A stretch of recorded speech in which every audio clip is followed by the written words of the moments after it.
Bismillahirrahmanirrahim. Waltakum minkum ummatun yad'una ilal khairi wa ya'muruna bil ma'ruf wa yanhauna 'anil munkar. Assalamualaikum warahmatullahi wabarakatuh. Alhamdulillah wassalatu wassalamu ala rasulillah mabad. Allah berfirman, wajahidu bi amwalikum wa anfusikum. Berjuanglah kalian, berjihadlah kalian melalui hartamu dan dirimu. Hampir semua ayat-ayat berjuangan dan pengorbanan itu dimulai dengan bi amwalikum, harta kalian, harta kalian. Saya mengajak secara praktis dan kami sudah buktikan. Rp1.000 itu bisa luar biasa dahsyat. Bisa beli mobil, bisa buat kuburan, ya, bisa membangun masjid. Uang 1.000. Mari kita satukan uang 1.000 kita. Nanti kami jemput di rekening ini, insya Allah bisa kita buat. Di rekening ini, insya Allah kita buat sebuah kekuatan umat dengan Rp1.000. Rp1.000 dahsyat. Berkaitan dengan sujud tilawah, sujud tilawah. Tapi Pak, kok di sini biasa sujud tilawah Pak di sini? Biasa Pak ya? Hari apa biasa?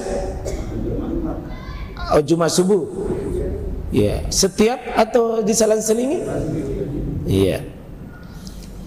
Ada berapa kaidah dibuat oleh ulama yang saya sudah ringkas-ringkas sini. Pertama, sujud tilawah itu dilakukan dengan sekali sujud. Jadi sujud tilawah itu sekali sujud. Sepakat ini ulama Pak. Ada sujud sahwi itu sepakat 2 kali sujud.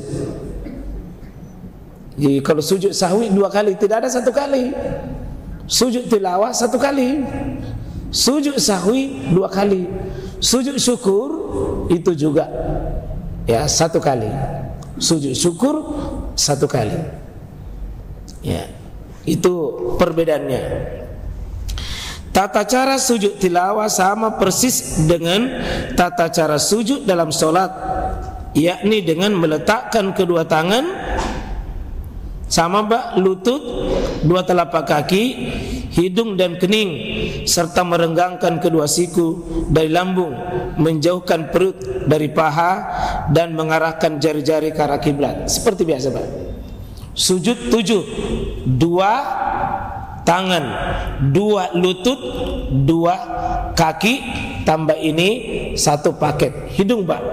Jadi 1 paket ini namanya sujud itu 7. Karena begitu Nabi SAW, umirna, ya, kami diperintah an asjuda ala sab'ah, kami diperintah untuk sujud 7 anggota sujud.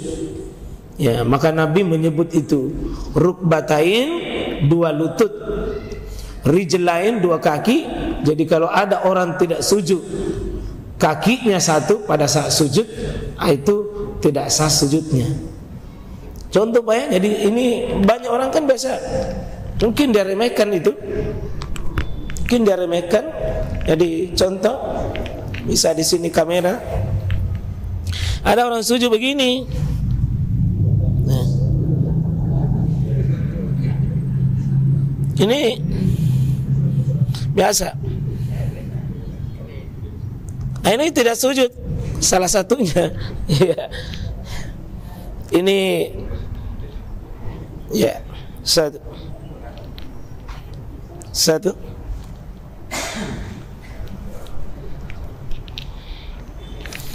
Pak ya, 7 anggota sujud. Dan ini maaf, dahi dengan hidung dihitung 1. Dengan catatan mohon kita punya kepala ini jangan rambut tak sujud.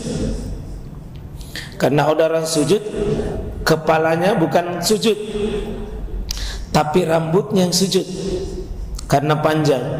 Jangan juga ini menutup. Dia tidak sujud karena terhalang oleh songkoknya terlalu ke depan. Ya. Jadi 7, 2 tangan, 2 lutut, 2 kaki. Itu sama dengan sujud. Dengan jari-jari tangan, maaf Pak, jari-jari tangan kita itu menghadap ke depan, tidak miring, dia lurus. Ya, dia lurus. Ya. Ke arah kiblat, jangan miring. Jadi kalau kita sujud rapat, kalau ruku ini terbuka, kalau takbiratul ihram sedang-sedang. Jadi posisi tangan ini sudah diatur. Sudah atur ya. Takbiratul ihram, ruku, sujud. Dia menghadap kiblat.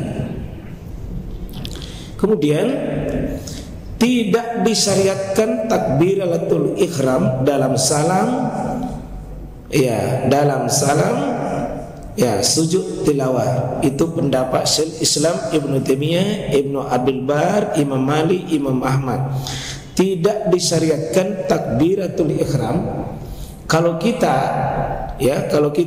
mau kalau mau sujud Pak, sujud tilawah, tidak ada kita takbiratul ihram. Kalau misalnya kan sujud tilawah ini sujud karena membaca, baik karena kita baca sendiri, baik karena kita sholat, maupun karena kita mendengar orang. Jadi tiga ini maksudnya. Kita sholat dan di luar sholat. Kalau sujud sahwi pasti dalam sholat. Tidak ada sujud sahwi pada saat di luar sholat. Tidak ada Pak. Kemudian sujud tilawah itu bisa sholat, bisa di luar sholat, bisa juga orang lain yang kita dengar. Kalau Bapak mengaji Quran, dapat itu yang jumlahnya 15 atau 14 atau 13 atau 12. Karena para imam itu Pak berbeda jumlahnya. Maka kita biar kita membaca bukan sholat, maka itu sujud tilawah. Sujud karena bacaan. Kalau sujud karena lupa namanya sahwi. Sujud karena ada nikmat yang tidak terus menerus, nikmat besar tidak terus menerus, maka namanya sujud syukur. Ada jamaah kami yang bertanya di satu masjid, Ustaz, saya setiap sudah sholat saya sujud, setiap sudah salam ke kanan dan ke kiri dia sujud. Saya bilang, Bapak sujud apa? Bilang, saya sujud syukur. Maksudnya saya bersyukur karena saya sudah berhasil sholat, saya sudah sholat. Saya bilang, bagus, itu maksudnya Pak. Cuma tidak ada contoh seperti itu dari Nabi. Karena Nabi itu mempraktekkan juga sujud syukur, tidak pernah berkaitan dengan sesudah sholat.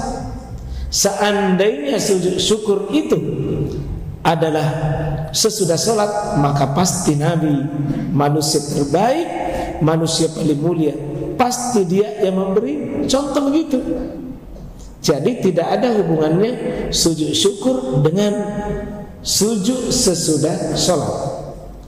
Nabi bilang, saya bersyukur sekali Ustaz, banyak orang tidak sholat, saya bisa sholat, jadi saya bersyukur. Ya bersyukur makin Pak, tapi jangan cara begitu. Jangan cara begitu. Karena kalau sujud syukur sudah ada contohnya dari Nabi. Dan Nabi juga berulang-ulang sholat, sahabat juga berulang-ulang sholat, bahkan sholat mereka lebih khusyuk, tapi tidak ada contoh bahwa sesudah sholat mereka sujud. Jadi sujud tilawah ini tidak perlu takbiratul ihram. Seandainya Bapak duduk, seandainya Bapak duduk baca Quran, tidak usah bilang takbir, tidak usah takbiratul ihram. Nah, tidak usah juga salam, tidak ada salamnya Pak, tidak ada salamnya. Jadi kalau sudah sujud baru assalamualaikum, assalamualaikum, tidak ada takbirnya, takbiratul ihram, dan tidak ada sujud, tidak ada salamnya. Ini pendapat para ulama seperti Syekh Islam Ibnu Abdul Bar, Imam Malik, Imam Ahmad dan Abu Hanifah. Nah, Di sini yang paling afdal adalah berdiri ketika hendak melaksanakan sujud tilawah di luar solat. Kalau bapak sujud tilawah karena baca Quran, ya kalau baca Quran pak, kalau bapak duduk paling bagus berdiri baru langsung sujud. Bisa dibayangkan pak?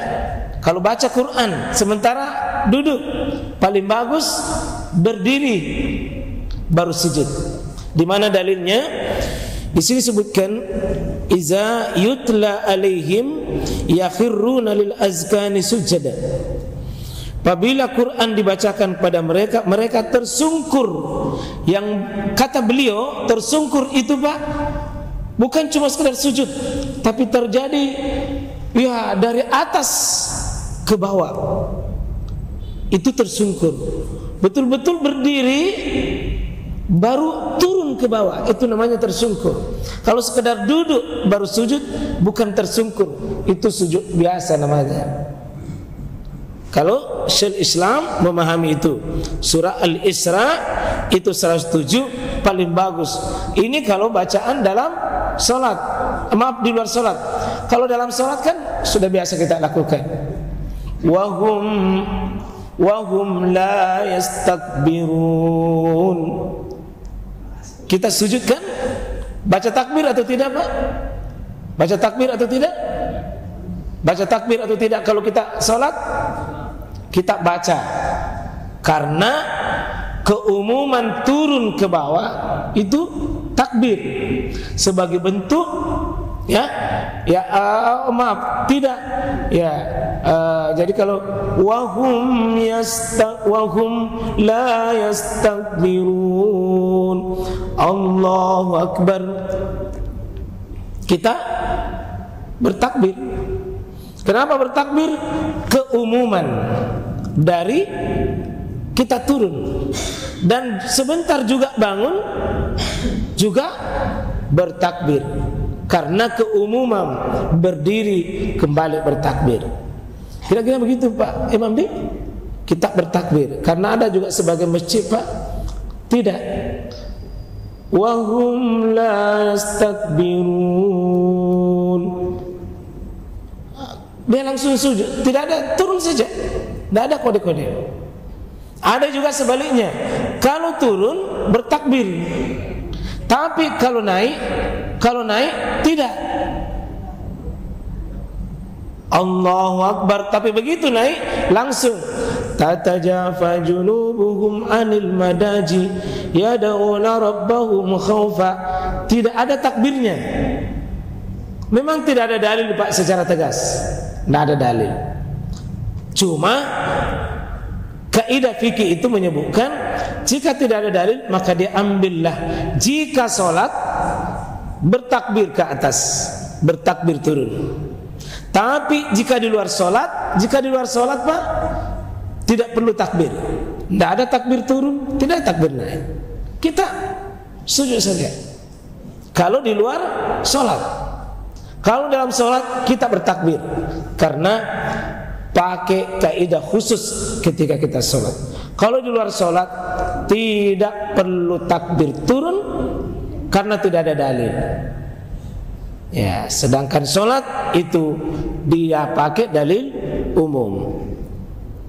Berikut jumhur ulama berpendapat disyariatkan sujud tilawah dengan menghadap ke kiblat. Jadi sujud tilawah itu adalah menghadap ke kiblat. Itu mayoritas seluruh ulama kecuali sementara Ibnu Hazm dan Syekh Islam Ibnu Taimiyah menyebutkan tidak ada dalil untuk itu. Artinya ya kalau sujud tilawah di luar sholat, kalau dalam sholat kan pasti karena orang menghadap kiblat. Tapi kalau di luar sholat, jumhur mengatakan mayoritas ulama menghadap kiblat. Tapi Ibnu Hazm dan Syekh Islam mengatakan menghadap kemana saja. Biasa kita lihat itu orang tersungkur sujud, ya tersungkur sujud, ya menghadap kemana Pak? Pada saat menghadap kemana saja itu satu pendapat. Yang paling utama menghadap ke kiblat. Kalau memungkinkan menghadap kiblat, menghadap ke kiblat. Ya. Kalau Bapak Ibu mengaji di rumah, mengaji di masjid kan orang biasanya menghadap kiblat memang. Kalau mengaji di rumah usahakan menghadap kiblat. Kalau dapat satu dari sekian ayat sajadah yang 15 kali itu disebutkan, maka kita disunahkan sujud dengan menghadap ke kiblat. Sujud tilawah di luar solat lebih utama berudu. Kalau dalam solat Pak pasti berudu. Karena bagaimana mau sholat kalau tidak ada wudunya? Ini menjadi masalah kalau itu di luar sholat. Sujud tilawah di luar sholat lebih utama berudu, lebih utama. Artinya kalau ada wudu tak baru mengaji itu lebih utama. Tapi sebagian berpendapat boleh juga tanpa wudu. Ini pendapat Imam Bukhari, pendapat Imam Asy-Syaukani, pendapat Syekh Albani. Meskipun mereka mengesepakat bahwa lebih suci itu lebih baik, sebaiknya, tapi bukan wajib. Itu juga mengaji Pak, lebih bagus. Ya. Jika sujud tilawah dilakukan dalam sholat, maka disunnahkan bertakbir ketika sujud dan bangkit. Ini pendapat jumhur, sedangkan sebagiannya justru tidak dianjurkan. Apa bacaannya Pak kalau sujud tilawah? Apa bacaan tak kalau sujud tilawah? Apa? Sujud sujud dengan sholat. Tapi kalau tidak dalam sholat,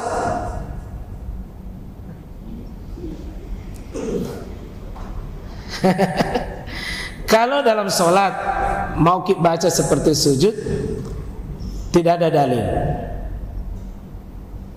Tidak ada dalil. Kalau di luar sholat, apa dibaca?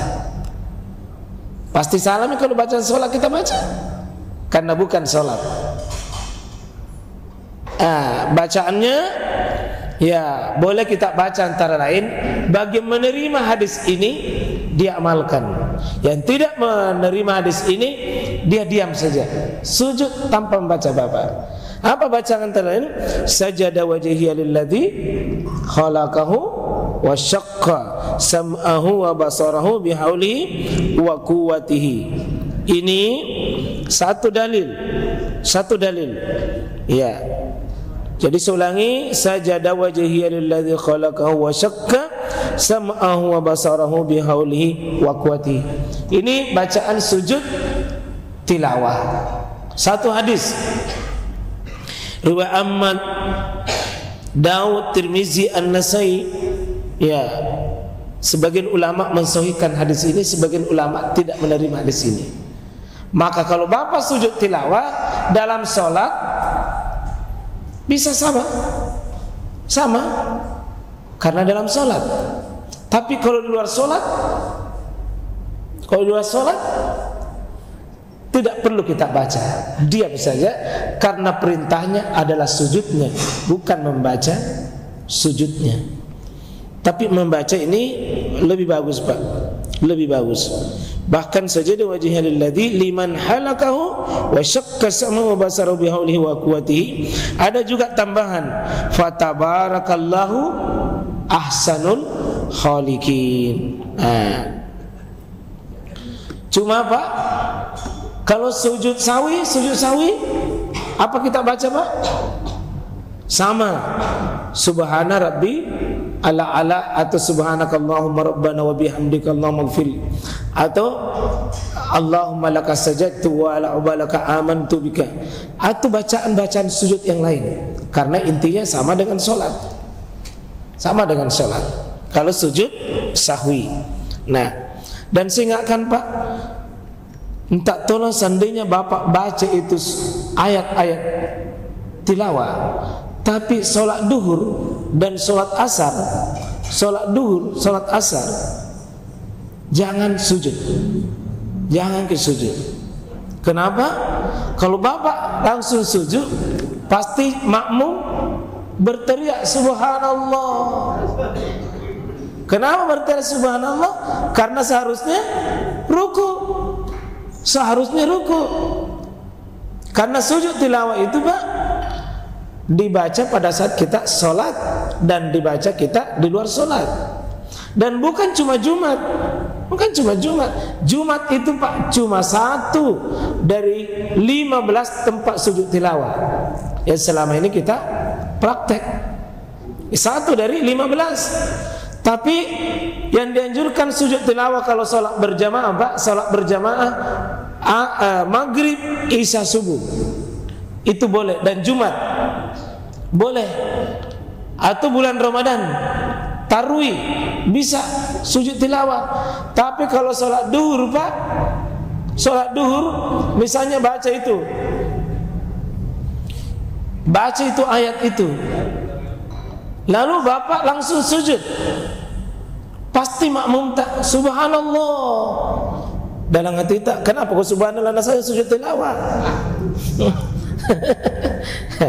Ini terjadi perbedaan maksud antara imam dengan makmum. Karena itu jangan mengamalkan sujud tilawah kalau sholat duhur dan asar. Meskipun Bapak maksudnya baik, tapi orang tidak mengerti Pak, belum tentu dianggap baik. Ayolah pentingnya kita hidup Pak. Hidup kalau berdampingan kita dengan banyak orang, tidak semua yang baik kita maksud orang lain akan terima kita. Dan ini kaidah besar, ini aturan besar, bahwa kalau ada yang baik-baik kita maksud, ini penting Pak. Kaidah besar. Kadang kita punya maksud tidak diketahui oleh orang. Ini pentingnya ada bahasa-bahasa untuk menyampaikan. Bahasa untuk menyampaikan. Ya. Kita bermaksud A, yang lain bermaksud B. Maka dibuatlah aturan-aturan yang baik.